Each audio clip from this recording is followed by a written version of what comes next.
প্ৰথমতে 1 লাখ টকা পাব, তাৰ পিছত 50,000 টকা পাব, তাৰ পিছত 50,000 টকা পাব। 2 লাখ টকাৰ ওপৰত যদি বেংকৰ পৰা কিবা বেছিকৈ আনিব পাৰে আমাৰ আপত্তি নাই, কিন্তু আমি বেংকৰ লগত কথা নপতাকৈ ডাইৰেক্টলি 2 লাখ ল'ৰা ছোৱালীৰ বেংক একাউণ্টত আমি এই টকা দিম, যাতে সকলোৱে কিবা নহয় কিবা ব্যৱসায় কৰি থাকিব পাৰে।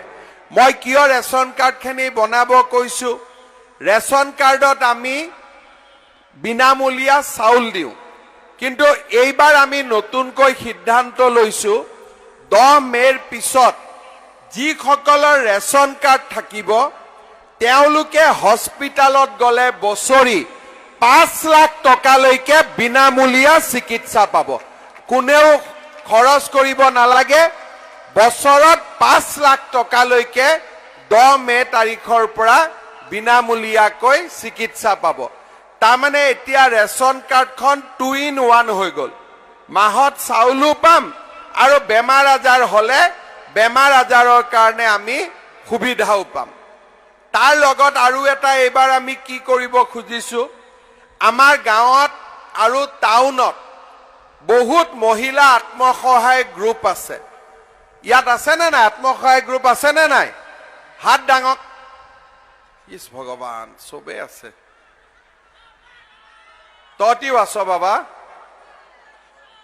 আত্মসহায়ক গোট মহিলাক দে, তহঁতি ফুটবল টিম খুল, বুজি পালি না? হয় নে নহয়? এতিয়া আজি ইমান দিনে আমি গ্ৰুপত টকা দিছিলো, হয়নে? বেংকেও গ্ৰুপত টকা দিয়ে, একাউণ্টতো গ্ৰুপত টকা আহে। এইবাৰ আমি কি কৰিছো যে যিমান আত্মসহায়ক গোটৰ মেম্বাৰ আছে আমি বিচাৰিছো যে সকলোৱে ঘৰতো এটা গাইগুটীয়া ব্যৱসায় আৰম্ভ কৰক। গ্ৰুপটো থাকিব আৰু নিজাকৈ ঘৰত আপোনালোকে ব্যৱসায় আৰম্ভ কৰিব পাৰিব। এতিয়া কি ব্যৱসায় কৰিব আমি নাজানো, কিন্তু আমি আপোনালোকক শিকাম যে কি ব্যৱসায় কৰিলে আপোনালোকৰ লাভ হ'ব। এইবাৰ আমি গ্ৰুপৰ একাউণ্টৰ লগে লগে ব্যক্তিগত একাউণ্ট খুলিম। প্ৰথমতে আমি আপোনালোকক ব্যক্তিগত একাউণ্টত 1000 টকা দিম প্ৰশিক্ষণৰ কাৰণে। তাৰ পিছত গ্ৰুপৰ সকলো মেম্বাৰৰ বেংক একাউণ্টত গাইগুটীয়া কৰি আমি 10,000 টকাকৈ আপোনালোকৰ বেংক একাউণ্টত আমি সোমাই দিম। বুজি পালে নে নাই? তাৰমানে 10 জনী সদস্য থাকে, 1 লাখ টকা যাব, কিন্তু গ্ৰুপৰ একাউণ্টত নাযাব, ব্যক্তিগত একাউণ্টত যাব।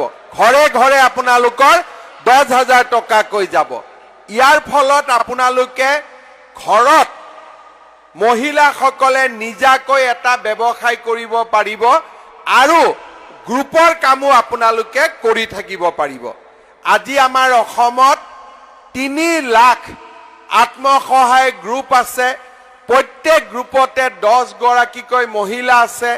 তাৰমানে 30 লাখ মহিলা, আৰু 30 লাখ মহিলাক 10,000কৈ টকা দিলে আমি 3,000 কোটি টকা আমাৰ মহিলাসকলক আমি দিব লাগিব।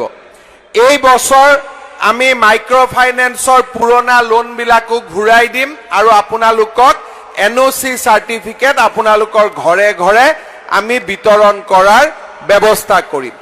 ইয়াৰ লগে লগে এইবাৰ আমাৰ চৰকাৰে কি সিদ্ধান্ত লৈছে যে 1 লাখ চৰকাৰী চাকৰিটো আমি দিমেই, তাৰ উপৰিও আমাৰ 2 লাখ ডেকা ল'ৰাক এইবাৰ আমি বেংকৰ পৰা গ্যাৰেণ্টি নোহোৱা কৰি 2 লাখ টকাকৈ আমি সহায় কৰিব খুজিছো, যাতে তেওঁলোকে নিজাকৈ ব্যৱসায় বাণিজ্য কৰিব পাৰে।